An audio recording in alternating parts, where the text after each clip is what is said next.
এই ব্যাগের ভিতরে বন্দী করতে চাও তাহলে ওটা ভুল। যে ভেঙে গেছে অর্থাৎ আমার নাতি রহমাতুল্লিল আলামিনের সম্মান ওটা দুনিয়ায় ছড়া যায়। তোমাদের এরকম ভণ্ডামি রুসুল আমার নাতির সামনে চলবে না। ইয়ার হাজরিন, এই ভণ্ডামি রুসুল আরব সমাজেও ছিল, এখনো গোটা দুনিয়ায় আছে। তবে মনে রাখবে, আমরা ভণ্ডদেরকে বিশ্বাস করি না, আমরা ভণ্ডদেরকে ঘৃণা করি। কিন্তু যারা হক্কানি রব্বানি আল্লাহওয়ালা পীর বুজুর্গ ওলি আউলিয়াদেরকে ভণ্ডের তহমত দিতে চায়, আমরা তাদেরকেও বর্জন করি। আপনি দেখেন না, মাজার ভেঙে ফেলা হচ্ছে। মাজার অর্থ তো আমরা জানি না যে মাজার অর্থটা কি। এটা মাজার অর্থ জিয়ারতের স্থান।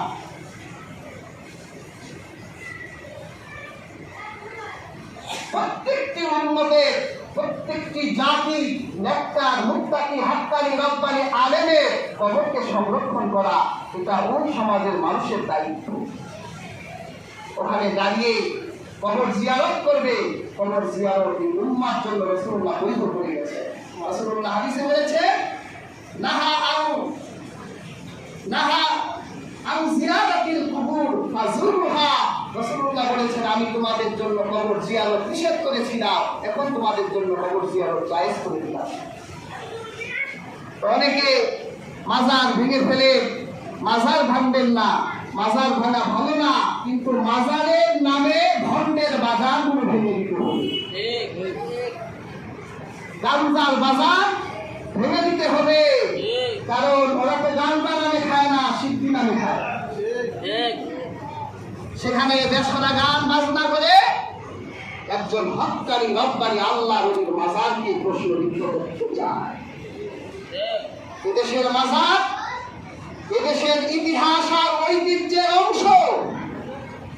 যদি আপনি শাহজালালকে ভেঙে দেন, এদেশের ইতিহাস আর ঐতিহ্যকে আপনি ভেঙে দিলেন। যদি শাহপরানকে আপনি ভেঙে দেন, শাহ আমানত শাহ কারামতকে যদি আপনি ভেঙে দেন, তাহলে এদেশের ইতিহাস আর ঐতিহ্যকে আপনি ভেঙে দিলেন। আমরা মাজার ভাঙতে চাই না, মাজারের নামে ভণ্ডের বাজারগুলো ভেঙে দিতে চাই। একটা ভণ্ডের বাজারও থাকবে না, এখানে দাঁড়িয়ে কোরআনের তেলাওয়াত হবে, এর জিয়ারত হবে। এটাই হলো ইতিহাস আর ঐতিহ্যের সংরক্ষণ।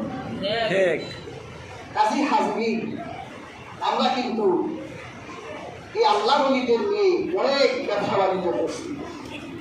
আমি একবার শাহপরানে গেলাম, শাহজালালে জিয়ারত করে শাহপরানে গেলাম। যাওয়ার পর ওরা একটু হুজুর দেখলে একটু সুলতানি গায়ে লাগে। তো আমাদেরকে বলছে যে লাল সুতা নিয়ে যান, ফিতা নিয়ে যান, কড়ি নিয়ে যান, মুদি পাথর নিয়ে যান। কেন নিব? আমি বললাম, নিব কেন? বাবা কিন্তু খুব গরম। আমি বললাম, দেখেন আমিও গরম, গরমে গরমে ডবল গরম, ক্লাসে ক্লাসে প্লাস, মাইনাসে মাইনাসে সমস্যা নাই। আমরাও গরম, বাবাও গরম, সমস্যা নাই। ঠান্ডা মানুষের জন্য গরম দরকার। হাজরিন, দেখলাম সেই শাহপরানের মাজার থেকে ভণ্ডদেরকে বের করে দেওয়া হয়েছে। আমরা এটাই চাই, কিন্তু কোন একজন আল্লাহর ওলির মাজারে আঘাত দেওয়ার অর্থ আপনার ভাগ্যে আঘাত দিবে। এই ভণ্ডামি বিদেশে চলবে না।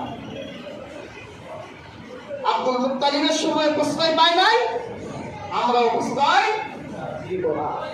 ইয়ার হাজরিন, রাসূলুল্লাহ সাল্লাল্লাহু আলাইহি ওয়াসাল্লামের এই জন্মের মাসে আমরা রাসূল করিম সাল্লাল্লাহু আলাইহি ওয়াসাল্লাম সম্পর্কে নির্ভুলভাবে জানতে চাই যে আমাদের রাসূল কে ছিলেন, কেন ছিলেন, কি উদ্দেশ্যে তিনি পৃথিবীতে এসেছেন। আমরা মিলাদের বিরোধী না, সিরাতের বিরোধীও না। আমরা জানি যে মিলাদ যে রাসূলের, সিরাত ওই রাসূলের। মিলাদ হলো আলোচনার বিষয়, স্মরণের বিষয়, আর সিরাত হলো পালনের বিষয়। আমরা রাসূলুল্লাহর গোটা জিন্দিগিকে আমরা স্মরণ করতে চাই, পালন করতে চাই। আর হাজরিন, আমাদের আগামী সোমবার দিবাগত রাতে আমরা জানি যে রাসূলুল্লাহ সাল্লাল্লাহু আলাইহি ওয়াসাল্লাম এই পৃথিবীতে এসেছে। আমাদের ভাগ্য কত ভালো, আমাদের এই বছরের সোমবার পড়ছে। রাসূলুল্লাহ তিনি সোমবারই দুনিয়া এসেছিলেন। আমরা প্রত্যেকেই আমাদের, বিশেষ করে আমাদের মসজিদে আমরা আনুষ্ঠানিকভাবেই রাসূলুল্লাহ সাল্লাল্লাহু আলাইহি ওয়াসাল্লামের জীবন আলোচনা করব। আল বিদায়া ওয়ান নিহায়া, তারিখ ইবনে হিশাম থেকে, মুহাম্মদ ইবনে ইসহাকের লেখা এরকম বিভিন্ন গ্রন্থ থেকে ইনশাআল্লাহ আমরা আলোচনা করব। আপনারা সবাই আসবেন, মিলাদের মাহফিলে আসবেন। মিলাদের মাহফিল হলো বরকতপূর্ণ মাহফিল। আমরা ইনশাআল্লাহ অনুষ্ঠান করব, সেখানে কিছু মেহমানদারির ব্যবস্থা আছে, আমরা আমাদের পক্ষ থেকে ইনশাআল্লাহ করব।